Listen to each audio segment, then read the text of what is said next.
We're going to go over how to replace the display assembly on an iPhone 5C.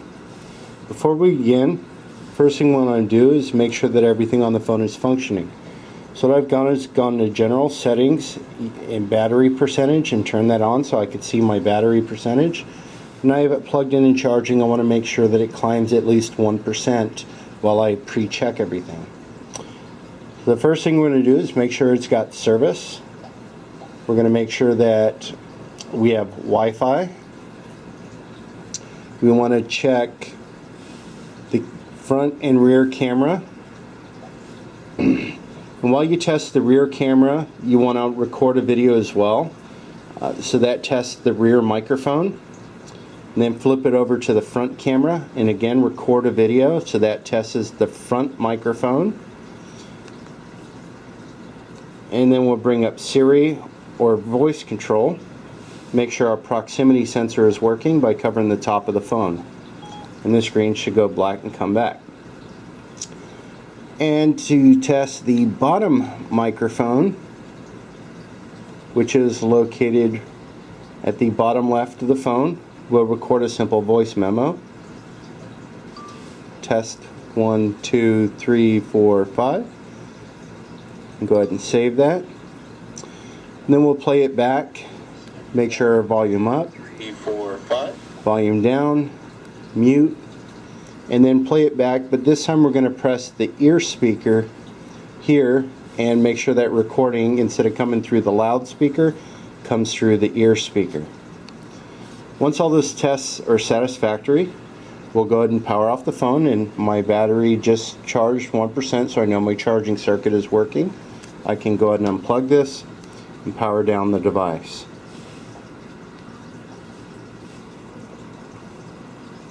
Now that the iPhone is powered down, the first step we're going to do is take our pentalobe screwdriver and remove the two screws located left and right of the charging port. I'm going to set these off on the side. Try to keep your screws as organized as possible so that they go in the same location they came out. And once those screws are removed, you see this glass is pretty badly broken. So we're not going to get a whole lot on the suction cup here. See, it's not sticking due to all the cracks. So you can put a couple of pieces of vinyl tape or packing tape over here. In this case, I'm going to use a vinyl sticker, which will cover the front of the phone and give me suction on the cup. So the first thing I'm going to do is I'm going to slightly lift, and you'll see the display assembly will start coming out. Now directly above the headphone jack is a little port to lift the screen.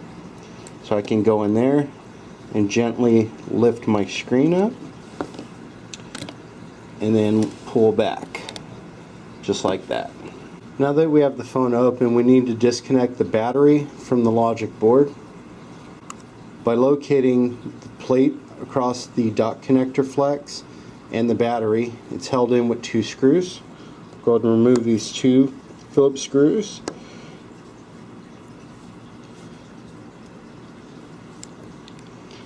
And again, you want to keep your screws organized. Typically when I pull out the plate, I'll set the screw next to it so I know that they came out in the correct location. Now that plate's off. Right here is the battery connector.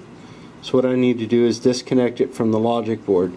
Now you don't want to dig inside here. There's numerous components around the logic board. I'll go back here, get my nylon spudger underneath, and lift upward to disconnect. Now that the battery is disconnected, I'm not worried about any other damage due to electricity being on the logic board. Now that the battery is separated from the logic board, we're going to go ahead and remove the EMI shield here, which holds all the cables for the display assembly to the logic board. Now you want to hold the display assembly up with one hand while you work with the other. You don't want to let the display fall back, as you can rip and tear these cables, and the front-facing camera cable, which is located over here, will be transferred to the new display assembly that was purchased. So the retaining plate, EMI shield here, is held in with 4 Phillips head screws. Now the screw in the upper left corner is made of a different alloy and it's non-magnetic. So I'll typically take this one out first. You can see it, sometimes it'll pick it up, but most often it won't. It depends on how fresh the magnetic charge is on your screwdriver. But a lot of times you'll have to use a pair of tweezers to pick it up out of place. It's also the longest of all 4 screws located here. So next I'm going to take the upper left screw out, and then the bottom 2 screws. In the event that you find a screw that is stripped or won't come out, we also carry a material called screw grab, which you put a droplet on the tip of your screwdriver, and it's got very small beads that allow you to re-grab the threading and able to remove the screw. So once the 4 screws are out, we can go ahead and lift and remove this retaining plate and set it aside. Okay, next we want to go ahead and disconnect the cables attaching the display assembly to the logic board. The first one is going to be the front-facing camera cable, which also has the upper microphone, ear speaker contacts, ambient light sensor, and proximity sensor. Now you could use a fingernail to lift that up, or use an ESD safe nylon spudger, which came with your kit. And when you do this, you want to make sure that you're only getting underneath the metal connector, not digging onto the logic board. So if you knock anything off the logic board, you could render the phone irreparable. I'm going to get in here, disconnect the first cable. Next would be the LCD cable. And lastly, back here is the digitizer cable.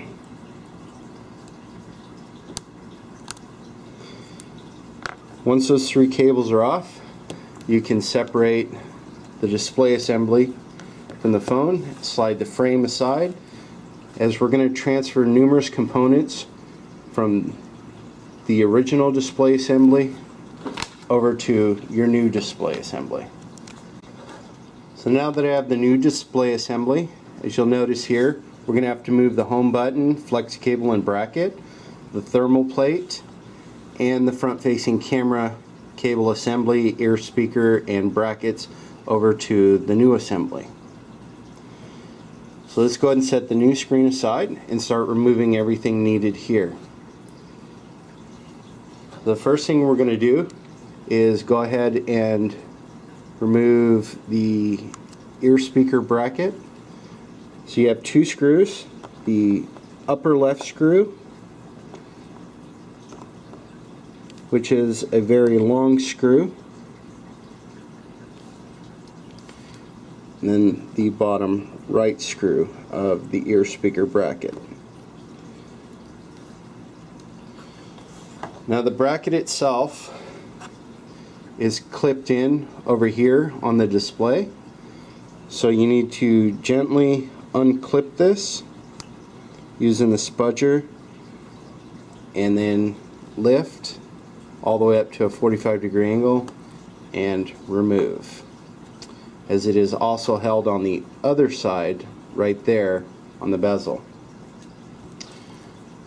Once the retaining plate is removed, we can go ahead and lift the ear speaker out. Now the front-facing camera bracket, cable, front-facing camera, proximity sensor, and ear speaker contacts here. Now this flex cable has a little bit of adhesive around the 2 alignment pins. So what I'll do is I'll take a pair of tweezers, or you can take your nylon spudger and get just underneath there, just enough to gently break that adhesive up but don't use any kind of force, otherwise you'll easily rip the cable. Once this adhesive is set free, you can go ahead and roll the cable back. And you see in here, this is your proximity sensor bracket, this is your ambient light sensor filter, this is your upper microphone. So let's go ahead and lift the microphone out of the rubber grommet in the screen, just like that. Okay, next we're going to remove the home button bracket and flex cable and the home button. So we're going to remove the 2 screws located in left and right of the bracket.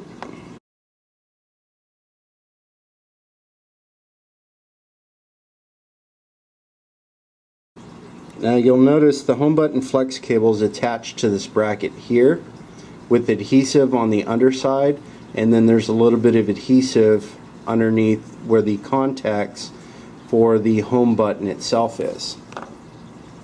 Now the easiest way to get that free is using the iSesmo to come in here and gently slide underneath and lift. And then the whole piece comes up as an assembly. Set that aside.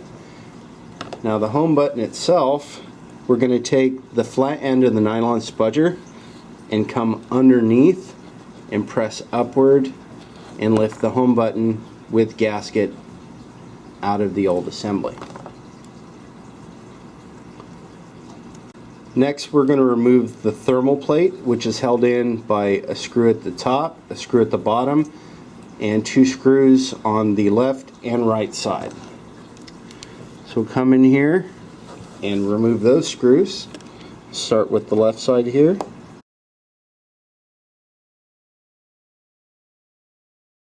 Turn it around to the opposite side.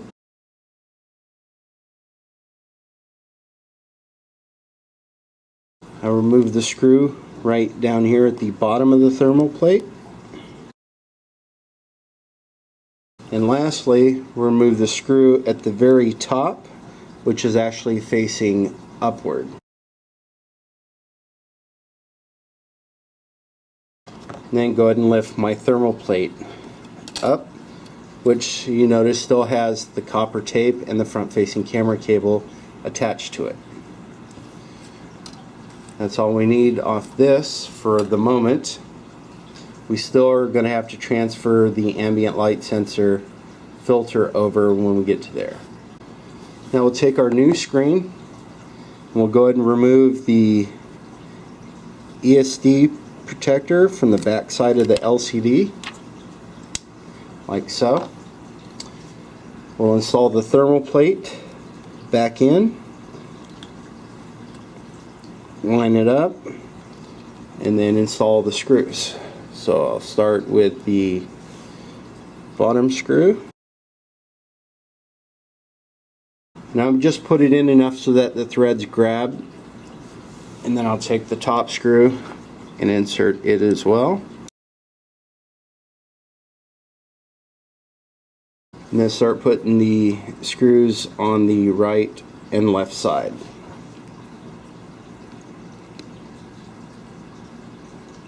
So I'm not tightening the screws all the way. Using the screws to allow me to align the thermal plate correctly. So I'm just getting the threads started. Once I get all 6 screws in place, then I'll go ahead and tighten all 6. If you notice, I'm not putting any pressure, squishing the thermal plate down. I'm letting it naturally rest on the back side of the LCD. Once my last screw is in, then I'll go ahead and tighten it. I'm not over tightening it because I don't want to strip these out.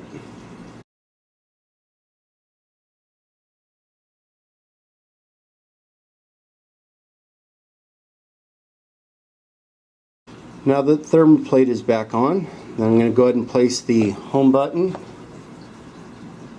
into the new display assembly, line it up, turn it over, make sure that the square on the home button is level with the screen.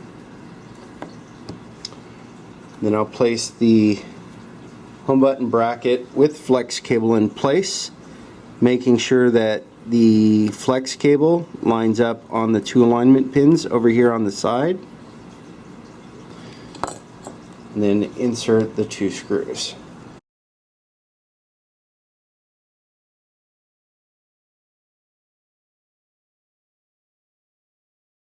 These screws are really tiny, and it's best if you put them on the tip of your screwdriver and then drop them into place. Just like that. And then go ahead and press the flex cable down so that it lines up under the pins. And if you notice that the pins aren't lining up, we'll go ahead and loosen the bracket again. Just a little bit. Move it over so that it lines up on the pins correctly.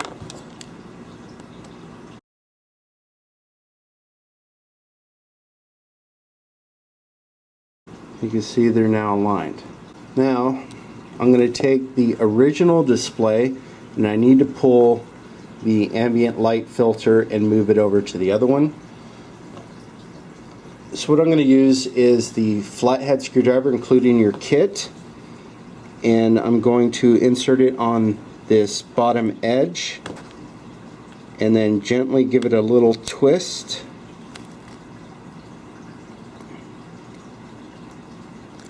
And you'll see the filter will slide over. And then using my tweezers, I'll go ahead and pick that filter up just like that, and then drop it in place on the new display assembly. So sit in the same exact location. So this next step, I'm going to take the microphone and put it into the rubber boot here. You'll see the hole for it located right there. And just by simply lining it up and pressing it in, it'll drop right into place.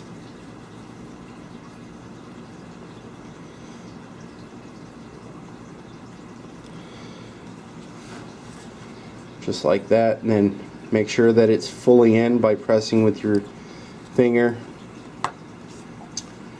Then I'm going to take the cable for the front facing camera and I'm going to roll it down into place. Before I do that, I want to make sure that everything is still attached. If you look at the underside, you'll see the ambient light sensor right there, and there's a rubber boot. Sometimes this will stay in the original display, and if that does happen, then you would pull it out and attach it right on this cable right here, just like so. It's usually held in pretty good with a little bit of adhesive. And this is your proximity sensor right here, which you want to drop inside the proximity sensor bracket. And then this portion of the ambient light will drop into here, and the front facing camera will go into the front facing camera centering ring.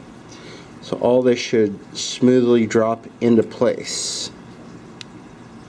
So I start with the proximity, ambient, and then the front facing camera.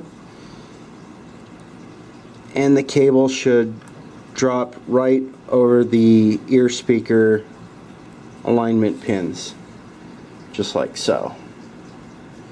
If any of the cable feels like it's not dropped into place, pull it out and recheck it, make sure nothing fell in there.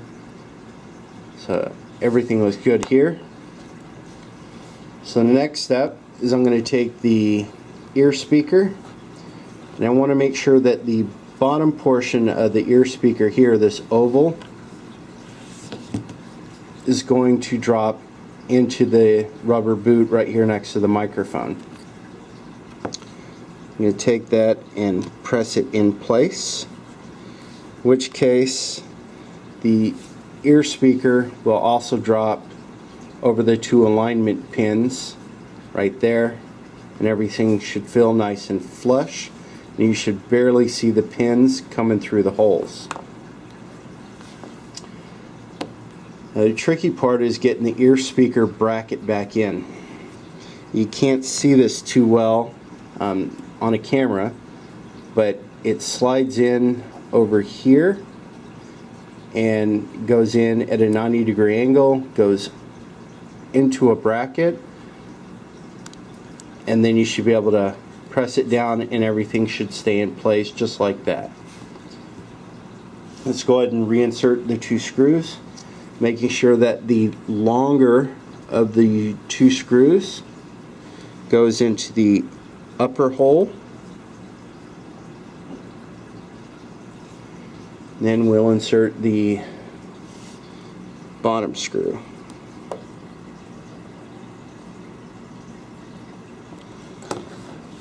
Okay, now that we have all the parts transferred over, we're ready to install.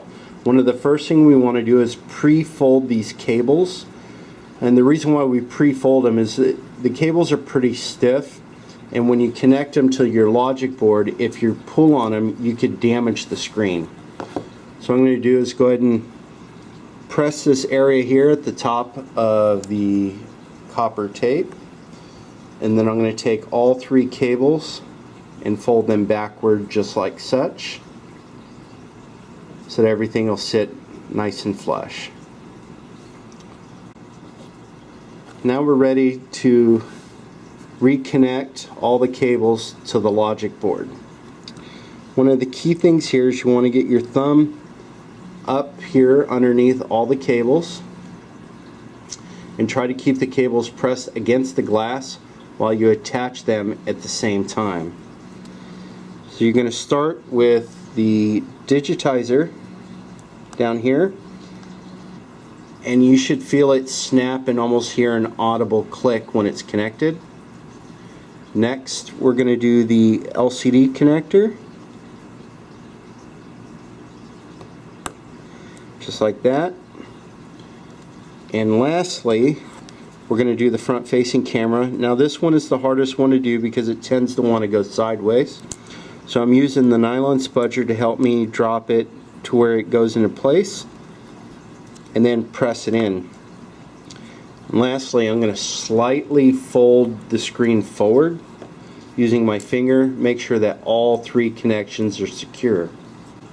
Now that we have all the connections down and they're nice and tight, we're going to go ahead and put the EMI shield bracket back into place just by lining it up over the 4 screw holes. First thing I like to do is put the 2 bottom screws in. Both these screws are the same size, so it doesn't matter which one they go into.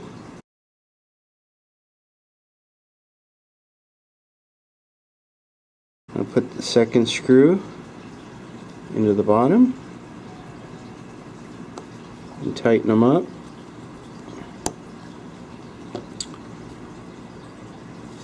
Then the shortest of all 4 screws goes in the upper left corner.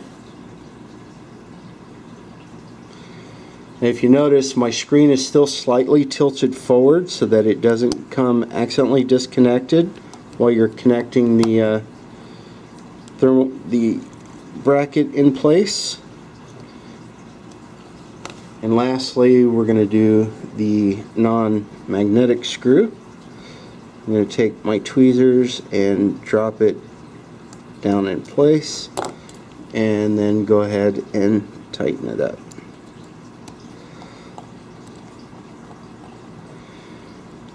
Now that all 4 screws are in, we're good. We'll go ahead and work at the lower end of the phone. So we'll reconnect the battery by aligning the cable and dropping it into place. Then take the bracket, the angled end will go toward the bottom of the phone, and reinsert the 2 screws.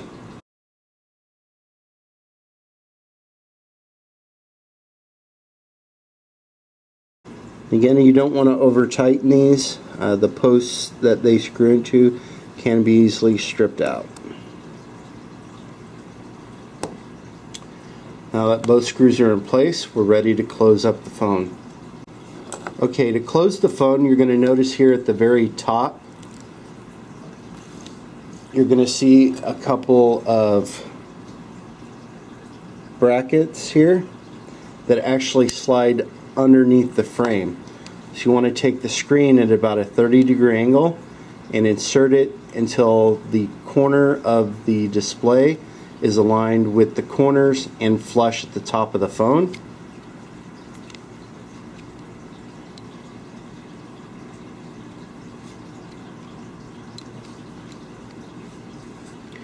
And go ahead and press the display down at the bottom and it'll pop in, and then run your fingers down the sides to lock it all down in place.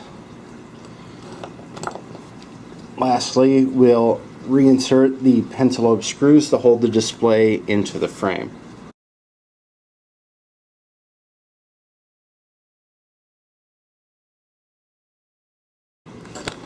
Right, now the phone's back together. We'll go ahead and peel off this outer layer, power up the device. The first thing you're going to see is your Apple logo. Go ahead and let the phone boot up, and then we'll go ahead and test every function again to make sure that nothing got damaged during the repair. Now that the phone is all back together, we want to go ahead and test everything again. So we're going to notate our battery percentage, which is currently at 26%. Go ahead and plug it in. We want the battery percentage to come up at least 1%. We're going to grab an icon till they get jiggly and then move the icon all over the screen, testing every area of the phone.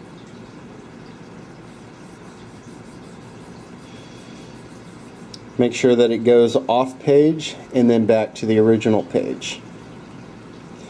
Should the icon drop at any time, retest that area. If the icon continues to drop, that would indicate there may be a problem with the digitizer or the digitizer connection. Also, if you have checkers all over the screen, that would tell me that the digitizer connector is not seated. And if you get lines going top to bottom, that would indicate that the LCD flex cable is not properly connected either. Let's go ahead and test the home button. Double tap it, the screen should pop up. We'll go ahead and test the front and rear cameras again. Grab this app. Making a voice recording while we test the rear camera and front camera. That way we can test the rear microphone on the rear facing camera, the front microphone on the front facing camera, and then we'll record a voice memo to test the lower microphone. Play back that recording, and if you see the speaker up here is white, that means audio is being sent up to the ear speaker. So at the same time, you can put your hand over the top and the screen should dim to indicate that the proximity sensor is working normally. Or flip it back to the loudspeaker. Testing 1, 2, 3, 4. And at the same time, go ahead and make sure your volume up, volume down, and your mute is properly functioning. Let's check our battery percentage. We're at 28%, so we know the phone is charging correctly. And you're satisfied with your John? You're done. Thank you.